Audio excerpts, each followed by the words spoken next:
what we're gonna do is we're gonna talk about how to guarantee that you always get your workouts in during the week, and so that can be one of the biggest challenges, right? It's not that you don't necessarily know what to do, right? You may have a good routine, but if you're not able to follow it, if you're not able to, stick with a consistent workout routine, then it really doesn't matter how great the plan is, right? It could be the best plan in the world, but if you don't follow it, if it's not something that you can stick to, then obviously you're not going to get the benefits from it. And so I'm going to give you a strategy today that I think is going to be really helpful for you to make sure you're getting enough workouts in during the week and making sure that you plan ahead and are able to actually get things done and get your workouts in to make sure that you are getting the benefits from it. And so the first thing you want to do is you want to set kind of your goal for the week, how many workouts you want to get done. And so let's say your goal is either 2 workouts a week or maybe a little bit more ambitious and you're trying to get 3 to 4. And so just for easy math today, what we're going to do is we're just going to assume you're getting in 3 workouts a week. And so after we figure out how many workouts our goal is to get in, then we need to decide on the time. Are you going to do a 20-minute workout? Are you going to do a 30-minute workout? Are you going to try to do a full hour-long workout? Or are you just, really just trying to, dip your toe in a little bit and do a 10 to 15-minute workout?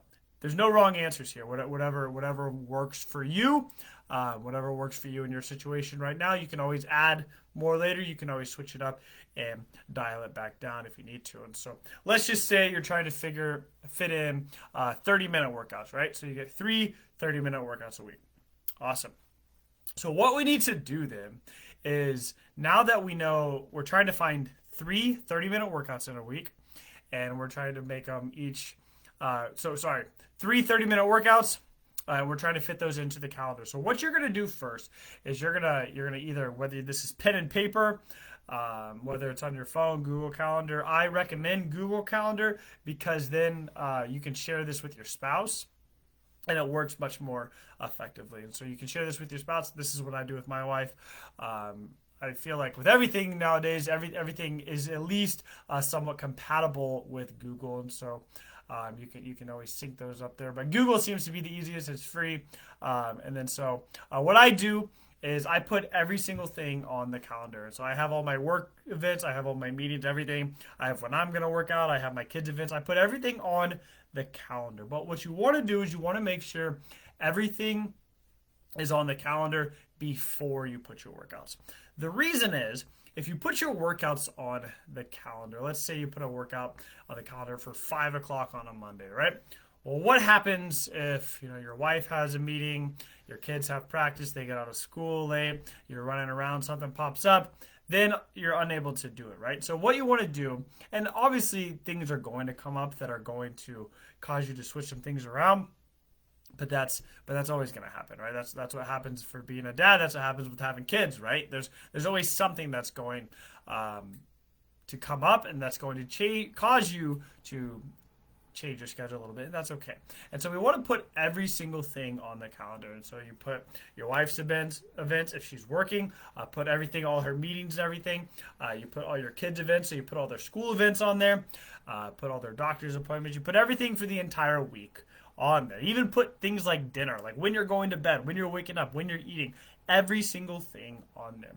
Because the more, and it's going to seem kind of overwhelming, but obviously your week is probably pretty similar from one week to the next. Unless you're just traveling a bunch for work, chances are your week is pretty similar for the most part. And so you can obviously just copy the schedule from one week to the next, right? And then add in those new things that, obviously aren't something that you regularly do. And so easy enough, right? And so you get everything on the calendar. So I'll just pull up my calendar here. As I'm looking at it, it's packed. I have tons of different things. I have when I'm waking up in the morning, what I'm doing right at my first task I'm working on, when I got to take the kids to preschool, when I'm picking them up, different sessions, when I'm reading, when I'm practicing different things, when I'm working with clients, when I have coaching calls, when I'm spending time in my own courses that I'm working on. My son has gymnastics, when my daughter has gymnastics, when my wife has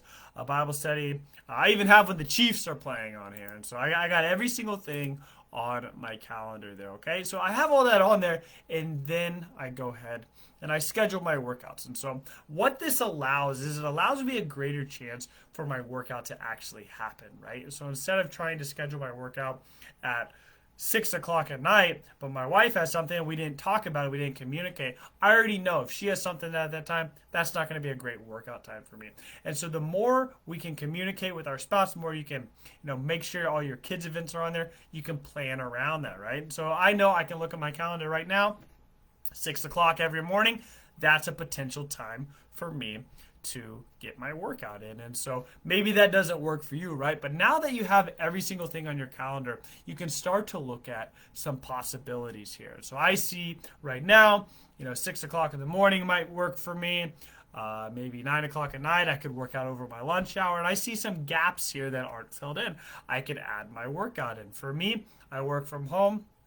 I'm able to have a little bit more flexibility there. So I could potentially get a workout in early morning, right before lunch. On my weekends, I have some availability there. And so I'm looking at all the possibilities on there. What you want to do next is you want to schedule twice the amount of workouts that you actually are going to complete. And I'll explain why. So if you're trying to get 3 workouts in a week, you want to have 6 potential spots where you could work out.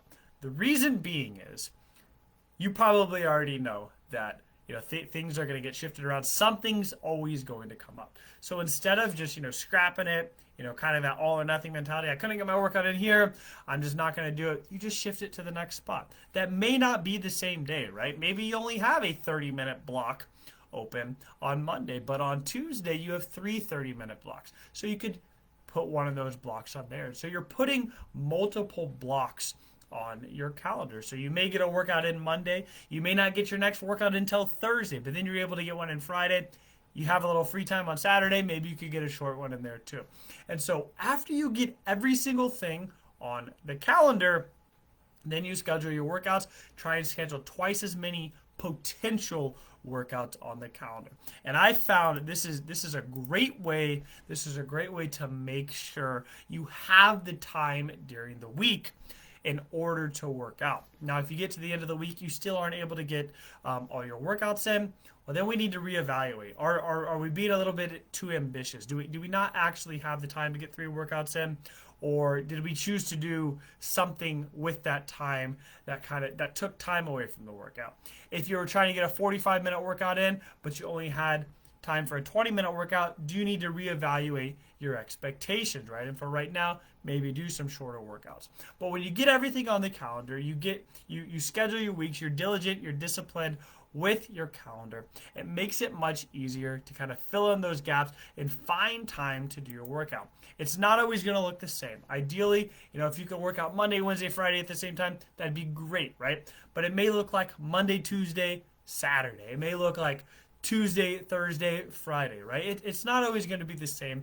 Everybody's schedule is going to look different. The important thing is that you're staying active, you're finding something that you can stick to, right? You're not following your friend's best plan. You're not following the plan that I have for myself. You're following the one that fits for you and your family's schedule. And so hopefully this was helpful. Hopefully you got some value out of this.